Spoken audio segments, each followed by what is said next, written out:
Desesperada fui a la oficina del notario, sabiendo que me esperaban mi exmarido, su amante y su madre, que siempre odié.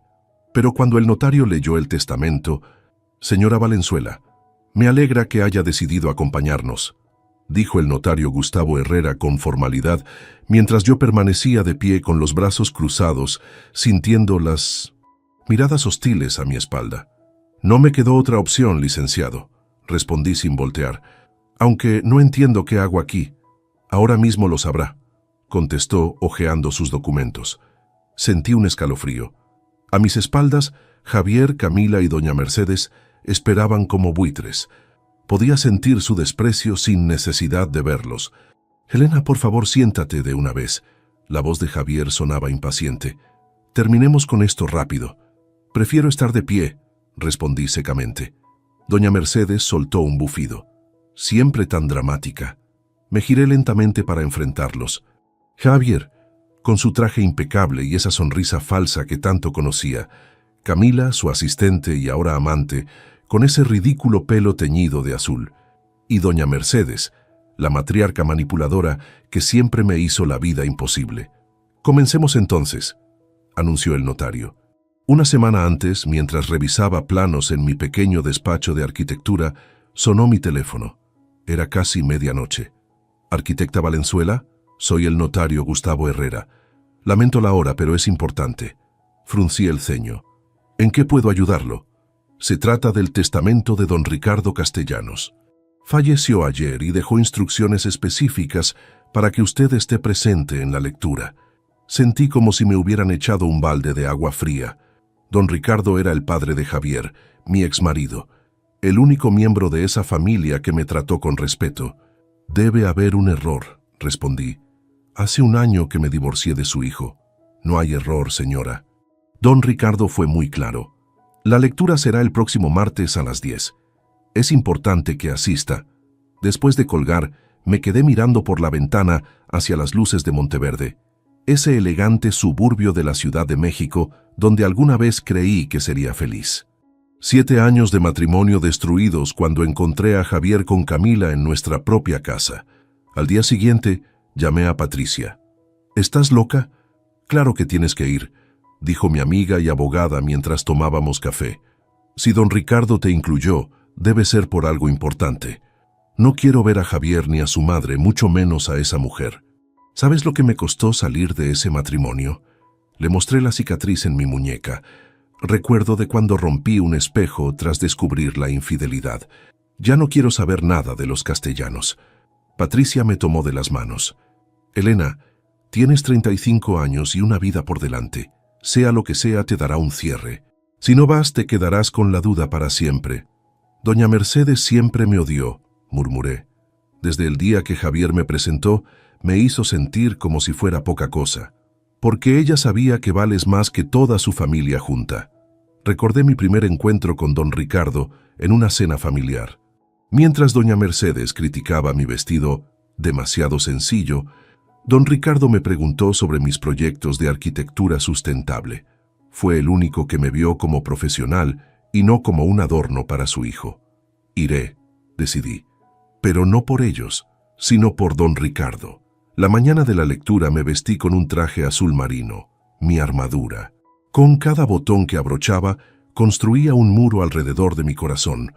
No les daría el gusto de verme débil. El edificio del notario Herrera en la colonia Roma brillaba bajo el sol de octubre. Entré con paso firme, ignorando el nudo en mi estómago. En el elevador, ensayé mi cara de indiferencia. Cuando las puertas se abrieron en el piso 12, los vi. Estaban los 3 sentados en la sala de espera. Javier revisaba su celular con impaciencia. Camila, vestida completamente de negro, miraba al suelo. Y doña Mercedes, con su eterno collar de perlas, me observaba como si fuera una cucaracha.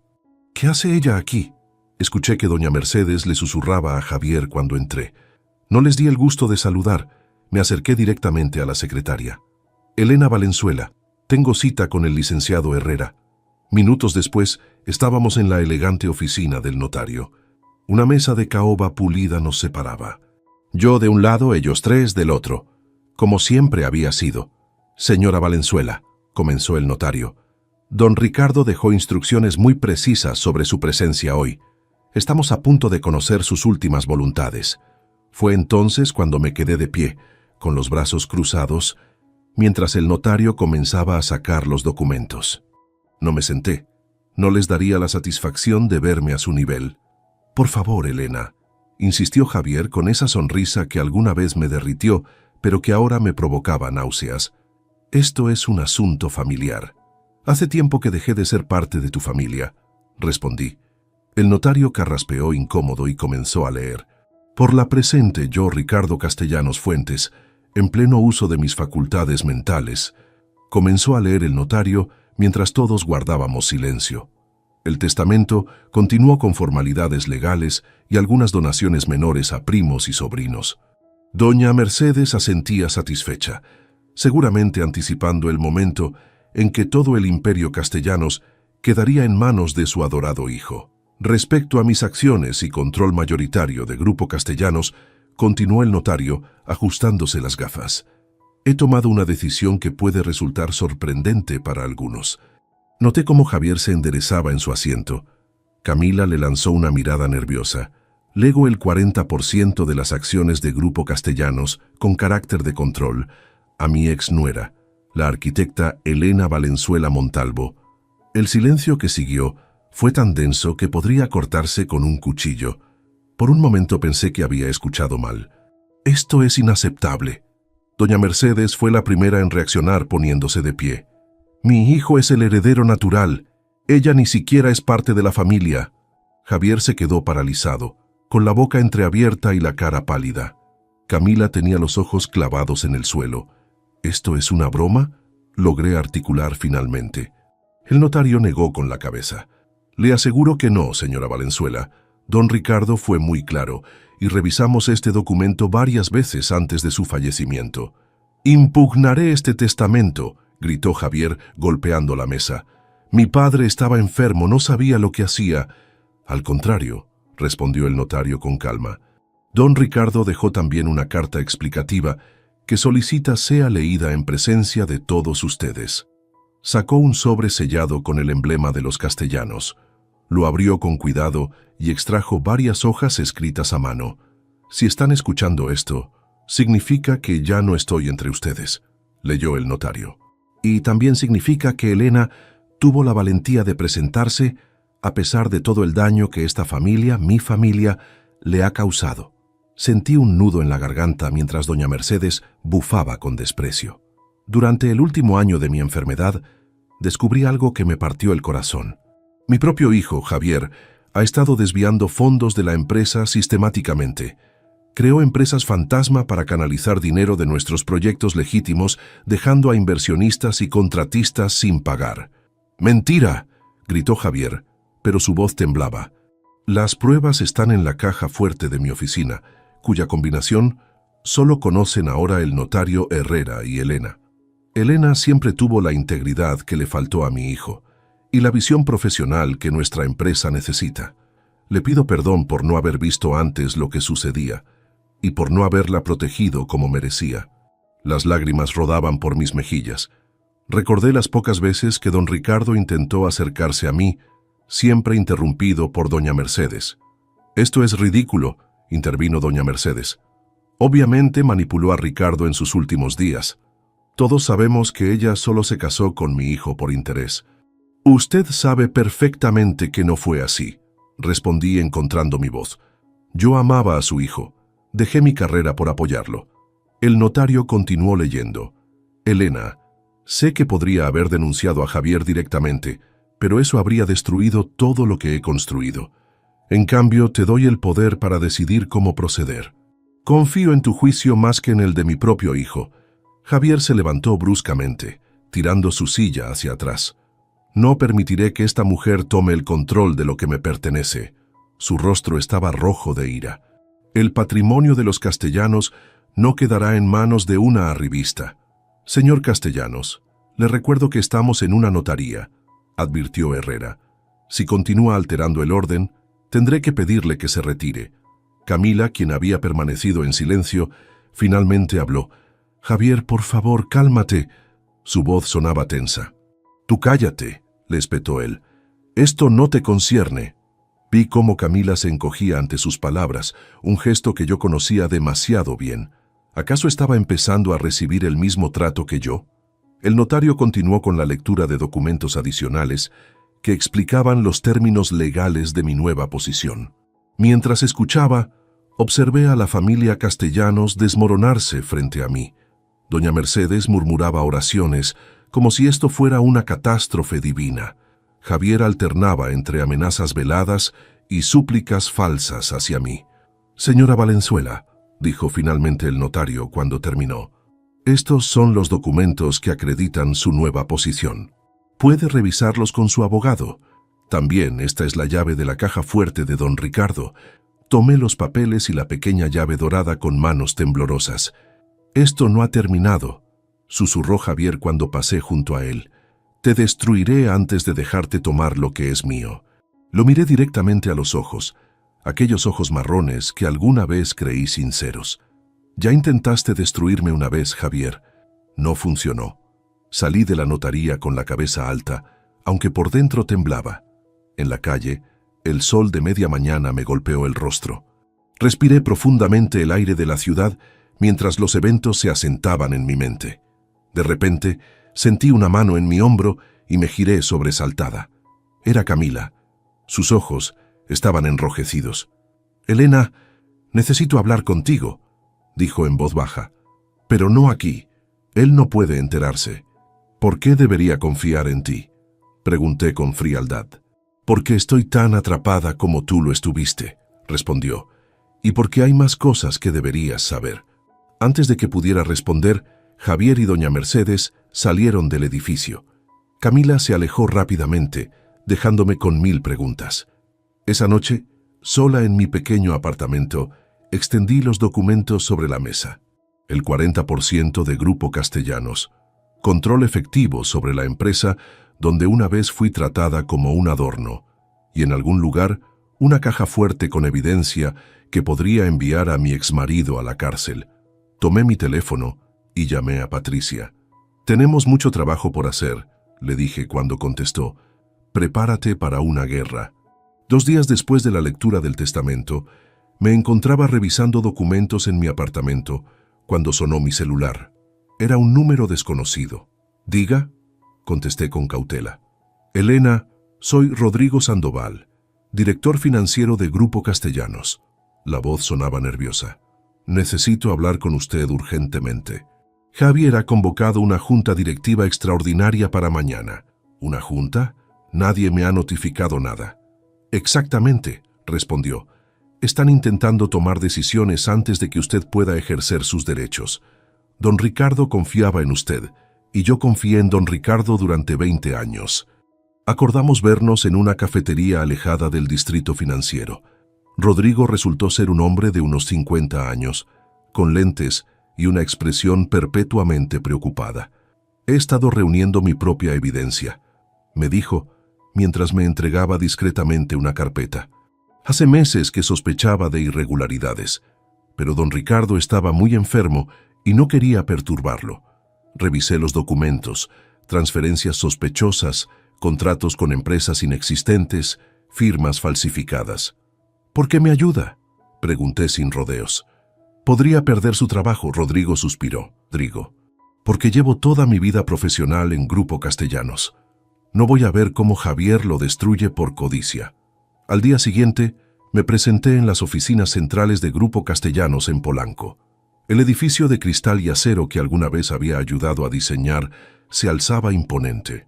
En la recepción, la seguridad intentó detenerme. «Lo siento, señora, pero no la tenemos en la lista de autorizados». Saqué los documentos notariales. «Soy Elena Valenzuela, accionista mayoritaria de esta empresa, y esa reunión no puede celebrarse sin mi presencia». El guardia llamó nerviosamente a alguien. Minutos después apareció Javier con expresión furiosa. «¿Qué haces aquí?», siseó. «Estás haciendo el ridículo». «Vengo a la junta directiva. Como accionista mayoritaria tengo derecho a estar presente». «Esto es una reunión informal, no una junta oficial», mintió descaradamente. «Estás interrumpiendo». «Entonces, ¿por qué están todos los directores aquí?». Señalé hacia el ascensor. donde varios ejecutivos nos observaban con curiosidad. Puedo llamar ahora mismo al notario Herrera para clarificar mis derechos, o podemos subir civilizadamente. Javier me miró con odio, pero cedió. En el ascensor nadie habló. Los directores me lanzaban miradas furtivas mientras yo mantenía la compostura, aunque por dentro estaba aterrorizada. La sala de juntas era tal como la recordaba. Una enorme mesa de cristal con vistas panorámicas a la ciudad. Al entrar, todos se pusieron de pie por cortesía, excepto doña Mercedes, que ocupaba la cabecera. «Ese es el lugar de don Ricardo», dije con firmeza. «Y ahora, como accionista mayoritaria, me corresponde a mí». «Insolente», murmuró doña Mercedes, pero se movió. La tensión era palpable mientras tomaba asiento. «Señores», comenzó Javier con su mejor sonrisa de vendedor, «les presento a mi ex esposa, quien aparentemente heredó algunas acciones de mi padre. Por supuesto, estamos resolviendo esta irregularidad legalmente. No son algunas acciones», lo corregí. «Es el 40% con control efectivo. Y antes de continuar, necesito entender por qué el proyecto Laguna Azul sigue adelante cuando sus estudios de impacto ambiental están incompletos». La sala quedó en silencio. Uno de los directores, un hombre mayor que recordaba como aliado de Javier, tosió incómodo. «Señora Valenzuela, esos tecnicismos no son relevantes para esta reunión». «¿Tecnicismos?», repetí. «Contaminar un humedal protegido no es un tecnicismo, es un delito ambiental y expone a la empresa a sanciones millonarias». Vi a Rodrigo asintiendo discretamente desde su lugar. Javier golpeó la mesa. «Suficiente. Mi ex esposa está aprovechando una situación irregular para sembrar dudas infundadas. Les recuerdo que no tiene experiencia en gestión empresarial».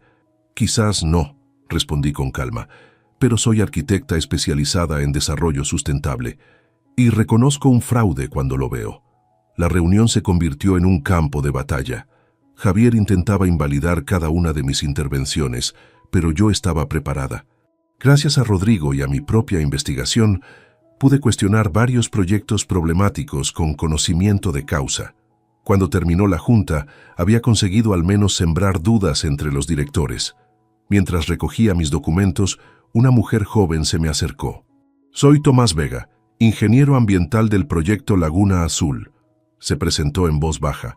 «Llevo meses intentando que alguien escuche mis preocupaciones sobre ese proyecto. Si está dispuesta a ayudar, tengo toda la documentación». Le di mi tarjeta. «Llámame mañana». Al salir, Camila me esperaba junto a los elevadores. «¿Podemos hablar?», preguntó. «En privado». Dudé, pero accedí. Nos encontramos en un pequeño café a unas cuadras de la oficina. Camila parecía haber perdido peso desde la última vez que la vi. Sus manos temblaban ligeramente. «Sé que no tengo derecho a pedirte nada», comenzó. «Lo que hice no tiene justificación». «Entonces, ¿por qué estamos aquí?», pregunté fríamente. Camila sacó un pequeño dispositivo USB de su bolso. «Porque he estado intentando dejar a Javier durante meses, pero me tiene atrapada». Sus ojos se llenaron de lágrimas. «Ha amenazado con destruir mi carrera profesional si lo dejo». «Conozco bien sus tácticas», respondí, sintiendo una punzada de empatía involuntaria. «Aquí hay más evidencia», deslizó el USB hacia mí. «Ha estado falsificando estudios de impacto ambiental para el proyecto Laguna Azul. Si la construcción continúa, destruirá humedales protegidos». Miré el dispositivo con escepticismo. «¿Cómo sé que esto no es una trampa?». «No puedes saberlo», admitió. «Pero pronto sabrás que estoy embarazada de Javier, y no quiero que mi hijo crezca con un padre corrupto y una abuela manipuladora. Tú eres mi única esperanza». La noticia me golpeó como un puñetazo. El mismo hombre que me había jurado que no quería hijos conmigo iba a ser padre con su amante. «¿Javier lo sabe?», pregunté. Camila negó con la cabeza. «Todavía no, y tengo miedo de su reacción». Tomé el USB y lo guardé en mi bolso. «No estoy haciendo esto por ti», aclaré. «Lo hago por la empresa y por la memoria de don Ricardo». Cuando nos despedimos, me quedé observándola mientras se alejaba. ¿Estaba siendo manipulada nuevamente? ¿O realmente Camila era otra víctima de Javier? Esa noche, revisé el contenido del USB con Patricia a mi lado. Efectivamente, contenía estudios ambientales originales y sus versiones falsificadas. «Esto es dinamita pura», comentó Patricia. «Con esto podríamos detener el proyecto y poner a Javier contra las cuerdas. Pero también podría ser una trampa», reflexioné. «Necesito verificar esta información independientemente». Mi teléfono sonó con un mensaje de Javier. «Esto puede terminar de dos maneras, Elena. Conmigo como tu aliado o como tu peor enemigo. Piénsalo bien». Patricia notó mi expresión. «¿Qué pasa?», le mostré el mensaje. «La guerra apenas comienza. La oficina que una vez perteneció a don Ricardo permanecía intacta. Los libros de arquitectura que me había regalado seguían en los estantes. Me senté en su sillón de cuero, sosteniendo la pequeña llave dorada que me había entregado el notario. La caja fuerte estaba oculta detrás de un cuadro de la Hacienda Castellanos, la propiedad familiar en Cuernavaca. «¿Está segura de que quiere hacer esto sola?», preguntó Rodrigo, quien me había ayudado a entrar discretamente en fin de semana. «Necesito hacer esto yo misma», respondí, «pero gracias por ayudarme a llegar hasta aquí». Cuando Rodrigo cerró la puerta, descolgué el cuadro. La caja fuerte apareció, pequeña y discreta. Introduje la llave y giré el mecanismo. Dentro encontré varias carpetas cuidadosamente etiquetadas y un sobre con mi nombre. Abrí primero el sobre. «Elena, si estás leyendo esto, significa que tuviste el valor de enfrentar a mi familia. Lo que encontrarás aquí te dará el poder para proteger lo que construí o para desmantelarlo si así lo decides. Confío en tu juicio. Ricardo». Con manos temblorosas, comencé a revisar las carpetas. Cada una contenía evidencia meticulosamente organizada: transferencias bancarias, correos electrónicos impresos, contratos falsificados. Don Ricardo había documentado cada movimiento fraudulento de Javier durante 3 años. Pero lo que me dejó helada fue la carpeta marcada como matrimonio. Dentro había informes de investigadores privados sobre mí, fechados antes de conocer a Javier. Fotos mías saliendo de mi antiguo estudio de arquitectura, copias de mis premios universitarios, análisis de mis patentes de diseño sustentable, plan de adquisición de patentes Valenzuela, decía un documento firmado por doña Mercedes. De repente todo encajó. Nuestro encuentro casual en aquella exposición de arquitectura, el interés repentino de Javier, la insistencia de que dejara mi despacho para unirme a Grupo Castellanos, me habían elegido, no por amor, sino por mis patentes de diseño ecológico que valían millones. Las lágrimas nublaron mi vista, mientras los recuerdos inundaban mi mente. La primera vez que Javier me llamó demasiado ingenua para los negocios, cuando doña Mercedes sugirió que mi lugar estaba apoyando a mi esposo, no compitiendo con él. Cómo gradualmente me fueron apartando de los proyectos importantes hasta que solo era la esposa del jefe. «No puedo creerlo», murmuré, aunque en el fondo siempre lo había sospechado. «¿Estás completamente segura?», preguntó Patricia al día siguiente, mientras revisábamos los documentos en mi apartamento. «Esto es mucho más grande de lo que pensábamos. Cada firma está verificada, cada documento es auténtico», respondí. Doña Mercedes no solo estaba al tanto de los fraudes de Javier, sino que lavaba el dinero a través de sus fundaciones benéficas. Y lo del matrimonio, Patricia dejó la frase en el aire. «Todo fue una estrategia corporativa», completé con amargura. «Me eligieron por mis patentes, me aislaron de mi familia y amigos, y cuando ya no les servía, te desecharon», concluyó Patricia. «Esos miserables». Mi teléfono vibró con un mensaje de Tomás Vega. «He revisado los documentos, todo coincide. La construcción en Laguna Azul debe detenerse inmediatamente. Los daños podrían ser irreversibles. Necesito ver ese terreno», decidí. «Si vamos a confrontar a Javier, necesito evidencia sólida». El proyecto Laguna Azul se ubicaba a 2 horas de la Ciudad de México. Era un terreno hermoso, un lago rodeado de humedales con una diversidad biológica impresionante. Javier planeaba construir un complejo turístico de lujo que, según los documentos falsificados, respetaría el entorno natural. Tomás me guiaba mientras caminábamos por la orilla del lago. «Aquí es donde planean construir el hotel principal», señaló una zona de juncos. «Este humedal filtra naturalmente el agua y alberga especies protegidas. Si lo destruyen, todo el ecosistema colapsará». ¿Y estos serían los bungalows?, pregunté, indicando una zona marcada en los planos. Exacto, construidos sobre pilotes que penetrarían directamente en el acuífero. Un desastre ecológico completo. Mientras tomábamos fotos y muestras, noté una camioneta negra estacionada a lo lejos. «Tomás, creo que nos están vigilando», susurré. «Son seguridad de la empresa», respondió en voz baja.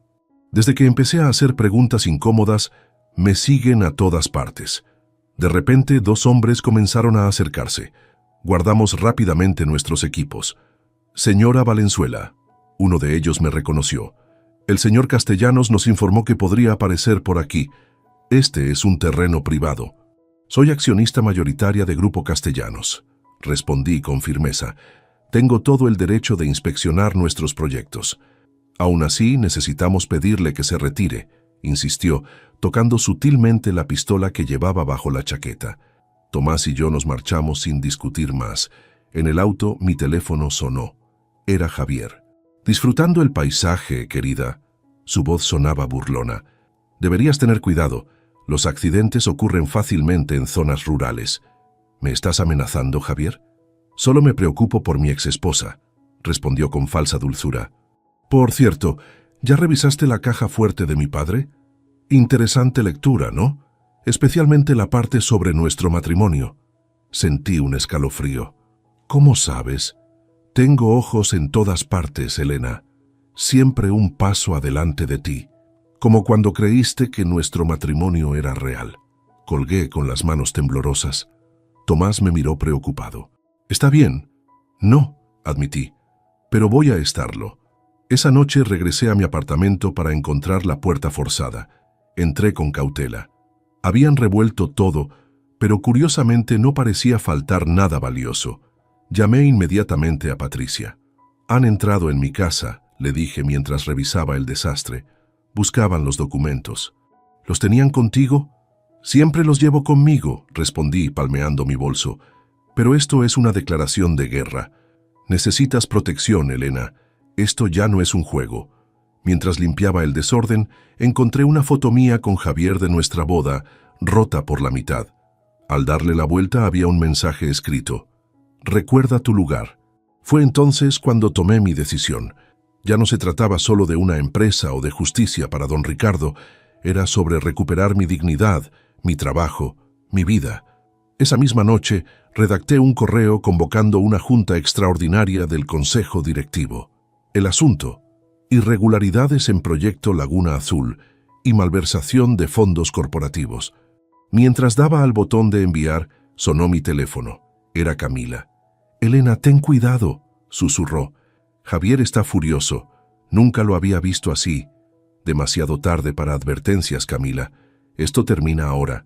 Hay algo más que debes saber», su voz temblaba. «Sobre doña Mercedes y los documentos que falsificó a tu nombre». Mi corazón se aceleró. «¿De qué hablas?» «Ella manipuló documentos para que pareciera que tú habías autorizado transferencias ilegales. Si te enfrentas a ellos, te culparán de todo». Después de colgar, me quedé mirando por la ventana hacia las luces de la ciudad. La trampa era clara. Si avanzaba, intentarían destruirme. Si retrocedía, ganaría Javier. Tomé mi teléfono nuevamente y llamé a Rodrigo. «Necesito acceso completo a los registros financieros de los últimos 5 años», le dije, «y necesito que sea esta misma noche». «Es arriesgado», respondió, «pero lo haré. Don Ricardo confió en usted y yo también. La guerra por Grupo Castellanos había comenzado oficialmente. Y esta vez no pensaba perder. La sala de juntas del Grupo Castellanos nunca me había parecido tan imponente. A través de los ventanales se extendía el paisaje urbano de la Ciudad de México, pero yo tenía la mirada fija en las 12 personas sentadas alrededor de la mesa de cristal. Cada rostro mostraba tensión, curiosidad o preocupación. «Agradezco su presencia en esta reunión extraordinaria».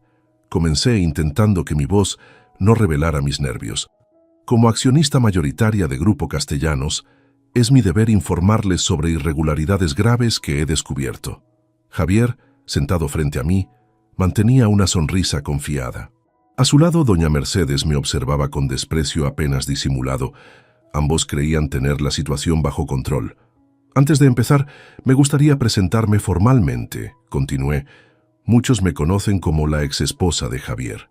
Pero soy Elena Valenzuela, arquitecta especializada en diseño sustentable, con 3 patentes registradas que actualmente utiliza esta empresa. Noté que algunos directores asentían con respeto. Otros evitaban mi mirada, claramente incómodos. Mi primera preocupación es el proyecto Laguna Azul. Proyecté las fotografías que había tomado con Tomás. Los estudios de impacto ambiental presentados a las autoridades no corresponden con la realidad del terreno. Elena, por favor, interrumpió Javier con tono condescendiente. Todos aquí tenemos experiencia en desarrollo inmobiliario. Siempre hay ajustes técnicos en los proyectos.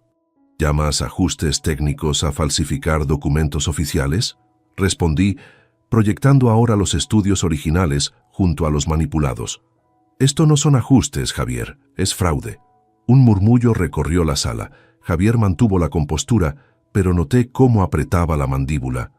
Estas acusaciones son graves, intervino uno de los directores más antiguos. ¿Tiene pruebas de quién habría autorizado estas modificaciones? Las tengo, confirmé, mostrando correos electrónicos impresos. Todas las alteraciones fueron ordenadas directamente por Javier Castellanos y aprobadas por la junta directiva anterior. Sin embargo, los documentos presentan una irregularidad interesante. Proyecté una autorización con mi supuesta firma. Esta no es mi firma, declaré. Nunca autoricé estas modificaciones. De hecho, renuncié a mi posición en el Departamento de Arquitectura meses antes de que se crearan estos documentos. Doña Mercedes se aclaró la garganta. Querida, estas son acusaciones muy serias contra mi hijo. ¿No será que estás confundida? El divorcio ha sido difícil para todos. La miré directamente. ¿Confundida como cuando descubrí que mi matrimonio fue orquestado para adquirir mis patentes? Un silencio incómodo cayó sobre la sala. No sé de qué hablas, respondió ella, pero su voz tembló ligeramente. Saqué los documentos de la caja fuerte de don Ricardo. Hablo de este plan, firmado por usted, para adquirir las patentes Valenzuela mediante una alianza matrimonial estratégica. Javier se puso de pie bruscamente. Esto es ridículo. Estamos aquí para hablar de negocios, no de conspiraciones absurdas. Los negocios y las conspiraciones están perfectamente entrelazados en tu caso, respondí con calma. Porque mientras me utilizabas para adquirir patentes valiosas, también desviabas fondos de la empresa a cuentas personales. Con ayuda de Rodrigo, quien manejaba la presentación, mostré gráficos detallados de flujos financieros irregulares. En los últimos 3 años, más de 175 millones de pesos han sido canalizados a empresas fantasma. Empresas que, curiosamente, comparten domicilio fiscal con fundaciones benéficas, presididas por doña Mercedes Castellanos. La sala estalló en conversaciones alteradas. Javier golpeó la mesa. Suficiente. Esto es una venganza personal disfrazada de preocupación empresarial. Si es venganza, no es la mía, respondí. Don Ricardo documentó cada uno de tus movimientos. Él descubrió tu fraude antes de morir. Mostré la carta manuscrita de don Ricardo donde detallaba sus descubrimientos. Varios directores la leyeron con expresiones de shock. Justo cuando la tensión parecía insostenible, la puerta se abrió. Era Camila, con un folder en la mano y visible nerviosismo. Disculpen la interrupción, dijo con voz temblorosa. Pero hay información adicional que el consejo necesita conocer. Javier la miró furioso. Camila, este no es el momento. Al contrario, respondió ella, sorprendiéndonos a todos con su firmeza. Es exactamente el momento. Camila abrió su folder y comenzó a distribuir documentos. Como asistente ejecutiva del señor Castellanos durante los últimos 2 años, tuve acceso a información confidencial. Estos son registros de reuniones privadas con inversionistas del proyecto Laguna Azul, donde se discutió explícitamente la intención de evadir regulaciones ambientales. Javier se puso pálido. Camila, piensa bien lo que estás haciendo. Lo he pensado durante meses, respondió ella, colocando una mano sobre su vientre ligeramente abultado. Especialmente ahora que espero un hijo. Tu hijo. La revelación causó conmoción. Doña Mercedes se llevó una mano al pecho horrorizada. ¿Estás embarazada?, preguntó Javier atónito. ¿Y decides traicionarme así? No es traición buscar la verdad, respondió Camila. No quiero que mi hijo crezca en una familia construida sobre mentiras, como lo hiciste tú. Me sentí extrañamente identificada con ella. Ambas habíamos sido utilizadas por Javier de diferentes maneras. Aproveché el momento para continuar. Señores directores, entiendo que estas revelaciones son impactantes, pero tenemos una responsabilidad con los inversionistas, empleados y con la ley. Propongo 3 acciones inmediatas. Proyecté mis propuestas. Suspender temporalmente a Javier de sus funciones ejecutivas mientras se investiga, detener inmediatamente el proyecto Laguna Azul y contratar una auditoría externa independiente. Esto es un golpe de Estado corporativo, gritó Javier. Mi padre estaría avergonzado. Tu padre descubrió tus fraudes, le recordé. Por eso me dejó sus acciones. La votación fue tensa. Varios directores claramente leales a Javier votaron en contra, pero con mi 40% de acciones y el apoyo de Rodrigo y otros directores independientes, obtuvimos la mayoría necesaria. Queda aprobada la suspensión temporal, anunció el secretario del consejo. Javier me miró con un odio visceral. Esto no ha terminado, Elena. No tienes idea de con quién te estás metiendo. Te equivocas, respondí. Sé exactamente con quién me estoy metiendo. Viví 7 años con él. Cuando los directores comenzaron a salir, Javier se acercó a mí. Bajó la voz para que solo yo pudiera escucharlo. Dime tu precio. Su tono era casi suplicante. Todos tienen uno. ¿Qué quieres para irte? ¿Dinero? ¿Una casa? Puedo darte lo que sea. Lo miré a esos ojos que una vez creí sinceros. Quería dignidad cuando era tu esposa. Ahora quiero justicia. Me di la vuelta para marcharme, pero sus siguientes palabras me detuvieron. Si sigues con esto, destruiré todo lo que amas. Recuerda que conozco tus debilidades. No respondí. Salí de la sala con paso firme, aunque por dentro temblaba. En el pasillo, Camila me esperaba. Gracias, le dije sinceramente. Sé lo difícil que fue eso. Ella asintió, con lágrimas en los ojos. Tenía miedo, pero verte enfrentarlos me dio valor. ¿Qué harás ahora?, pregunté. Alejarme, respondió. Tengo familia en Monterrey. Empezaré de nuevo allá. Nos despedimos con un extraño entendimiento mutuo. Rivales convertidas en aliadas por las circunstancias. Cuando llegué al estacionamiento, Rodrigo me alcanzó. Felicidades, me dijo. Pero esto apenas comienza. Javier tiene muchos aliados poderosos. Lo sé, respondí mientras entraba a mi auto. Por eso necesito que seas mis ojos y oídos en la empresa mientras no estoy. ¿A dónde vas? A presentar una denuncia formal, respondí. Es hora de que la justicia entre a Grupo Castellanos. Los meses siguientes pasaron como un torbellino. La denuncia formal contra Javier por fraude y delitos ambientales desató una tormenta mediática. Heredera de Grupo Castellanos denuncia corrupción interna, decían los titulares. De repente, mi cara aparecía en periódicos y noticieros, algo para lo que no estaba preparada. No mires los comentarios en redes, me aconsejó Patricia mientras revisábamos documentos en mi nuevo despacho en Grupo Castellanos. Javier está usando sus contactos para desprestigiarte. Era cierto. Aparecían fuentes cercanas describiendo mi supuesta inestabilidad emocional, mi ambición desmedida, incluso inventando romances con ejecutivos de la empresa. La guerra sucia estaba en marcha. No me importa lo que digan de mí, respondí, aunque en el fondo cada comentario dolía. Lo importante es salvar la empresa y el proyecto Laguna Azul. Habíamos logrado detener la construcción justo a tiempo. Los estudios ambientales independientes confirmaron nuestras sospechas. El proyecto original habría destruido irremediablemente el ecosistema. Ahora, con ayuda de Tomás y un equipo de arquitectos ecológicos, estábamos rediseñando completamente el concepto. El nuevo diseño preserva los humedales intactos, explicaba mientras mostraba los planos a inversionistas nerviosos. Los bungalows flotantes no impactarán el subsuelo y utilizarán energía solar. Será el primer resort verdaderamente sustentable de México. No fue fácil convencerlos, pero gradualmente la visión comenzó a tomar forma. Varios inversionistas internacionales, atraídos por el enfoque ecológico, decidieron aumentar su participación. En la oficina, la transición fue complicada.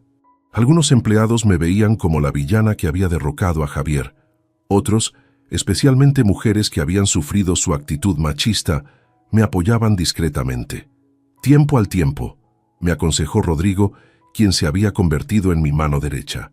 La lealtad no se gana con discursos, sino con acciones. Implementamos nuevos protocolos de transparencia financiera. Cada peso gastado debía ser justificado y documentado. Las reuniones eran grabadas para evitar malentendidos. Poco a poco, estábamos limpiando la empresa. Una tarde, mientras revisaba informes en la que había sido la oficina de don Ricardo, Rodrigo entró con expresión grave. Acaban de llamar del Hospital Ángeles. Doña Mercedes sufrió un derrame cerebral esta mañana. La noticia me tomó por sorpresa. ¿Es grave? Bastante. Y hay un problema adicional, añadió Rodrigo. Usted aparece como su contacto de emergencia en documentos médicos antiguos. Al parecer, nunca los actualizó después del divorcio. Yo me quedé atónita. ¿Qué hay de Javier? Está en proceso legal y tiene prohibido contactar con miembros de la junta directiva, incluida su madre. Me quedé en silencio, procesando la ironía de la situación. La mujer que me había manipulado y despreciado durante años, ahora dependía de mí para decisiones médicas. Iré al hospital, decidí finalmente. Patricia me miró como si hubiera perdido la razón. ¿Por qué te involucrarías? Después de todo lo que te hizo, no lo hago por ella, respondí. Lo hago por mí. No quiero convertirme en lo que ella fue, alguien que usa a las personas como objetos desechables. El hospital era un edificio moderno en Las Lomas. Cuando llegué a la habitación privada, la imagen de doña Mercedes conectada a máquinas, pequeña y frágil en la cama, me impactó. La mujer imponente que siempre me había intimidado parecía ahora una anciana vulnerable.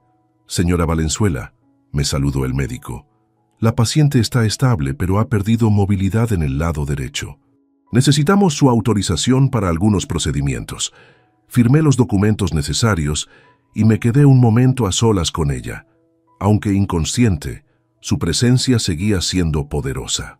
Nunca entenderé por qué me odiaste tanto, murmuré.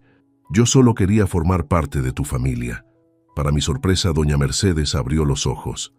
Elena, su voz era apenas audible. No, deberías estar aquí. Soy su contacto de emergencia, expliqué. Nadie más podía venir. Intentó moverse, pero no pudo. Lágrimas de frustración rodaron por sus mejillas. Todo arruinado, logró decir. Mi familia destruida. Usted y Javier destruyeron su propia familia con sus acciones, respondí con calma. Don Ricardo lo descubrió todo.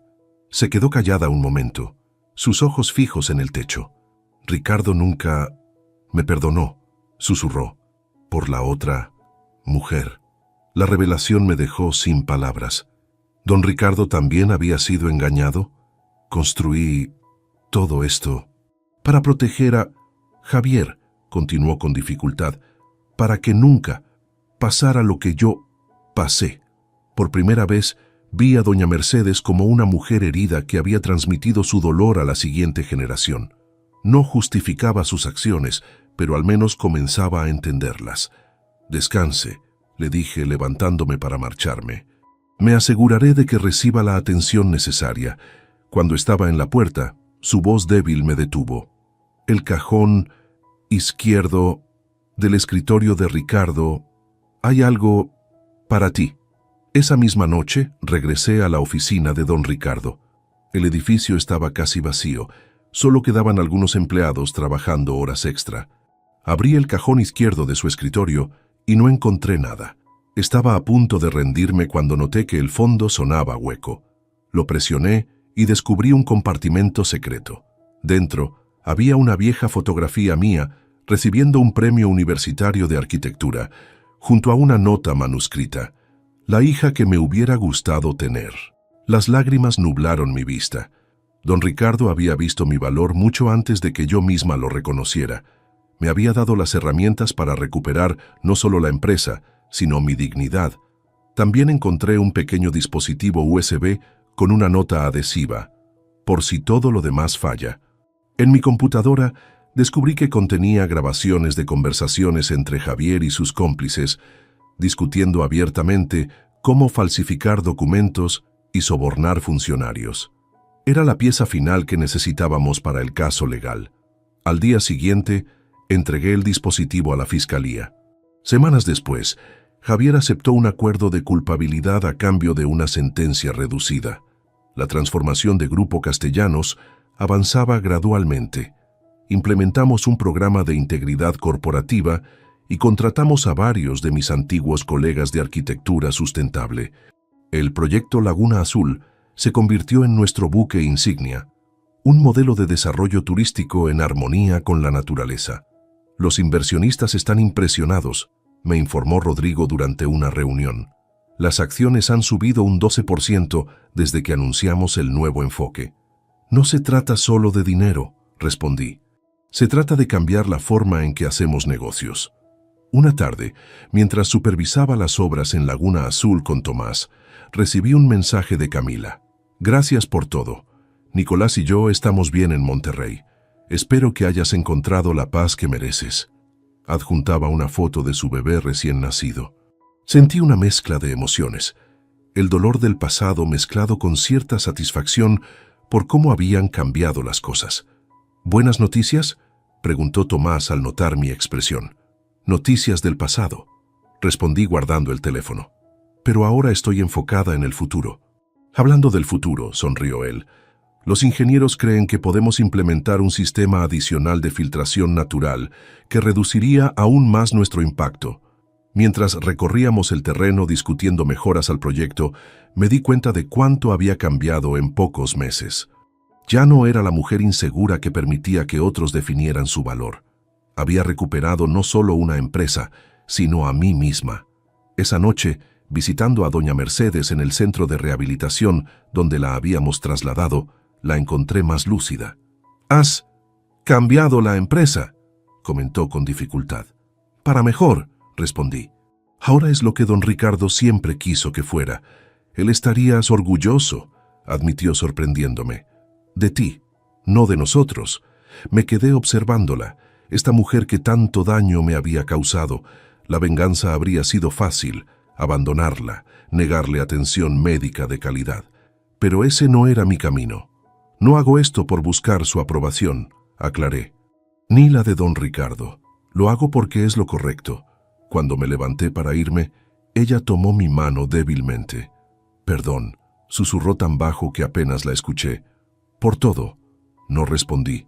Algunas heridas eran demasiado profundas para cerrarse con una simple disculpa, pero sentí que algo se liberaba dentro de mí. Saliendo del centro médico, respiré profundamente el aire fresco de la noche. Mi teléfono sonó. Era Patricia. «¿Cómo fue la visita a la bruja malvada?», preguntó medio en broma. «Reveladora», respondí. «¿Cenamos? Tengo una idea para un nuevo proyecto que quiero discutir contigo». «¿Nunca descansas?», rió ella. «Descansé durante 7 años de matrimonio», contesté. «Ahora tengo mucho que recuperar». 1 año había pasado desde aquella tensa junta directiva en la que enfrenté a Javier y doña Mercedes. El sol de la tarde bañaba con luz dorada el complejo ecoturístico Laguna Azul durante su inauguración oficial. Los bungalows flotantes, diseñados con mis patentes sustentables, se reflejaban perfectamente en las aguas cristalinas del lago. «Es más hermoso de lo que imaginamos», comentó Tomás a mi lado mientras observábamos a los invitados recorrer las instalaciones. «Y el impacto ambiental es prácticamente nulo. Valió la pena cada batalla», respondí recordando los obstáculos superados. La transformación de Grupo Castellanos había sido profunda. Habíamos implementado un código de ética corporativa que se había convertido en referente para otras empresas del sector. Nuestras prácticas transparentes atrajeron nuevos inversionistas internacionales, especialmente aquellos comprometidos con la sustentabilidad. Entre la multitud distinguí a Patricia, quien charlaba animadamente con algunos ejecutivos extranjeros. Me sonrió y levantó su copa en un brindis silencioso. Sin ella, nada de esto habría sido posible. Rodrigo se acercó con una tablet en mano. Las primeras reseñas en línea están saliendo. Todos elogian el concepto. ¿Qué hay del estudio de satisfacción de los empleados?, pregunté. 87% de aprobación, respondió con orgullo. El año pasado apenas llegábamos al 40%. Habíamos priorizado crear un ambiente laboral respetuoso y equitativo.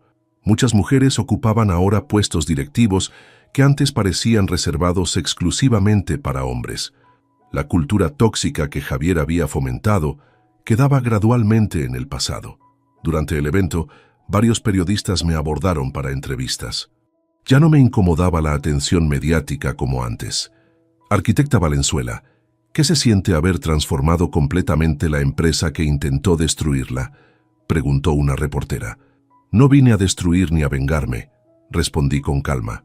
Vine a construir algo mejor. En arquitectura aprendemos que las estructuras más sólidas son las que se adaptan a su entorno, en lugar de imponerse sobre él.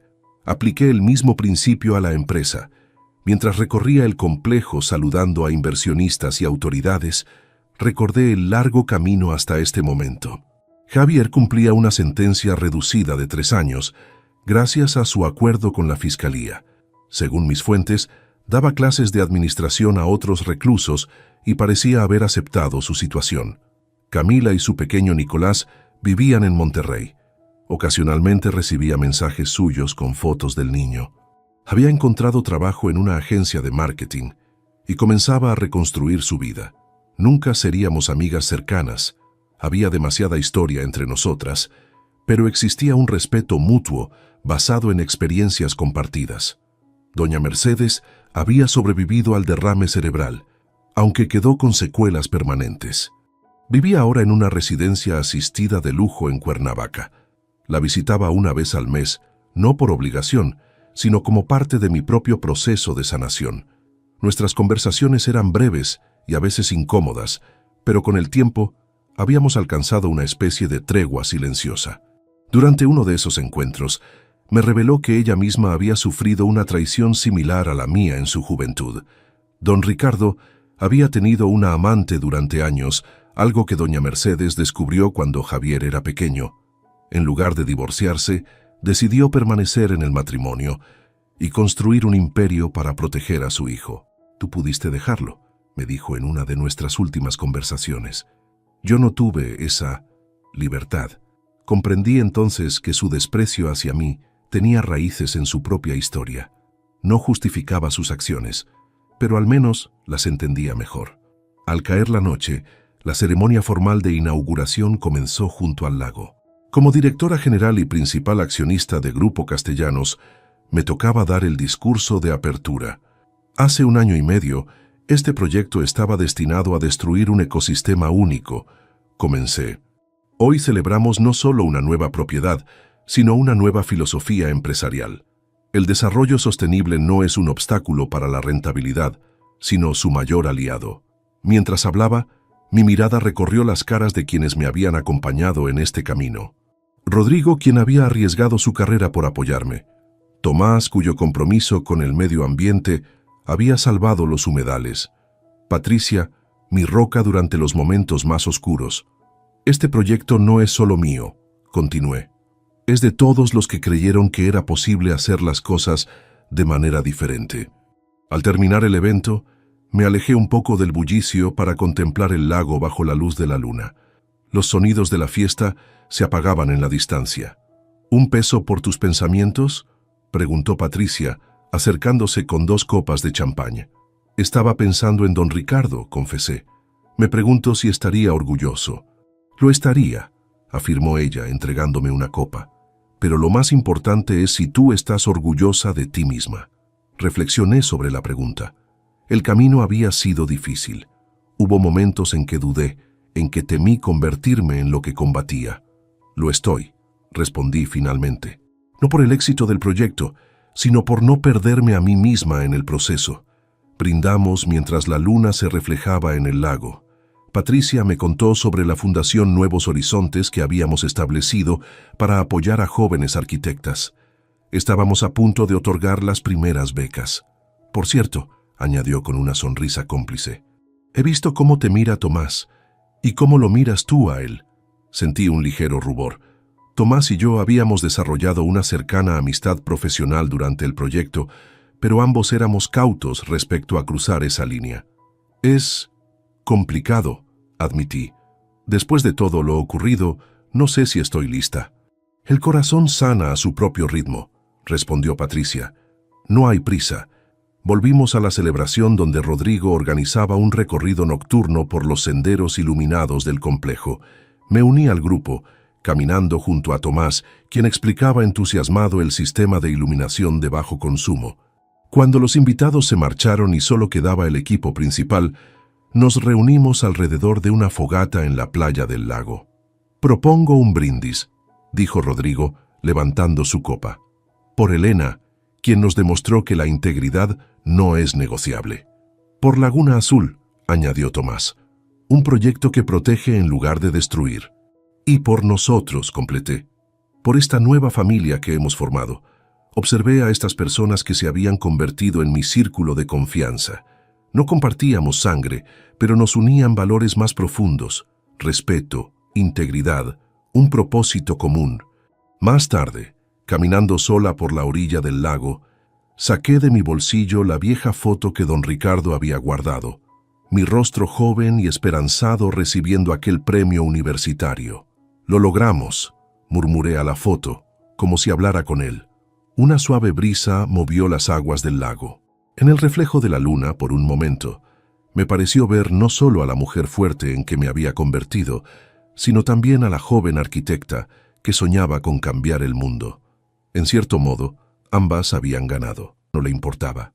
Algo había cambiado esa noche, algo que no tenía vuelta atrás. Subió al coche, cerró la puerta y arrancó.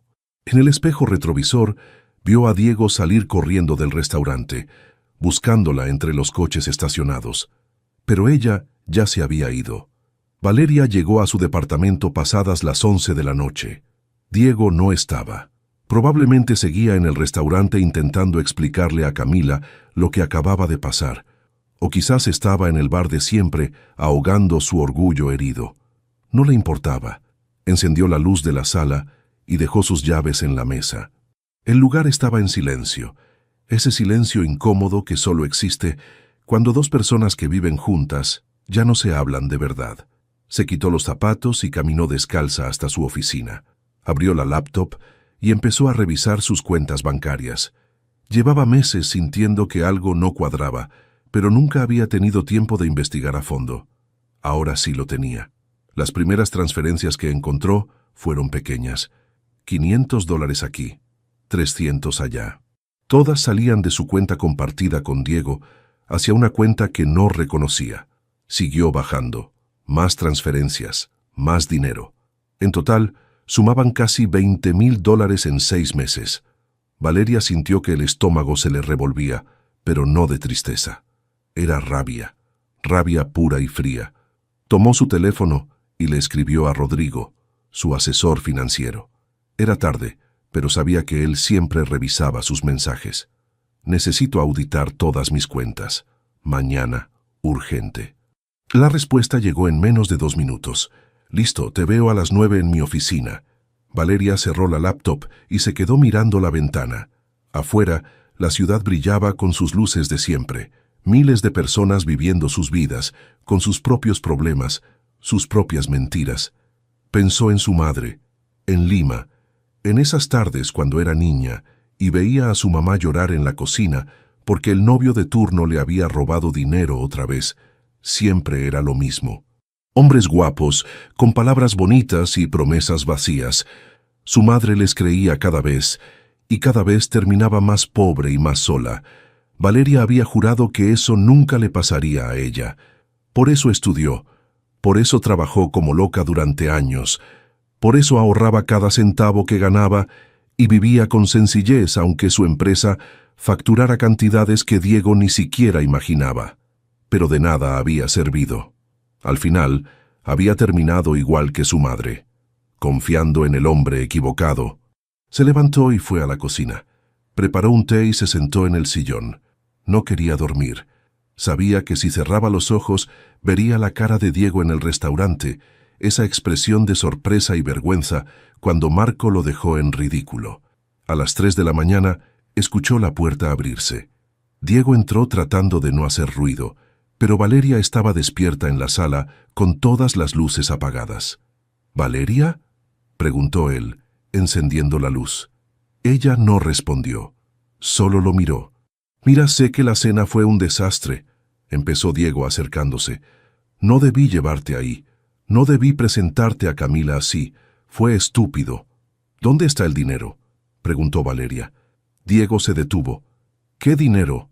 «Los $20,000 que sacaste de nuestra cuenta. ¿Dónde están?». La cara de Diego cambió. El color se le fue del rostro. «Yo necesitaba hacer unos pagos». «¿Qué pagos?». «Deudas. Personales». Valeria se levantó del sillón. «Deudas que hiciste sin decirme nada». «Con dinero que era mío».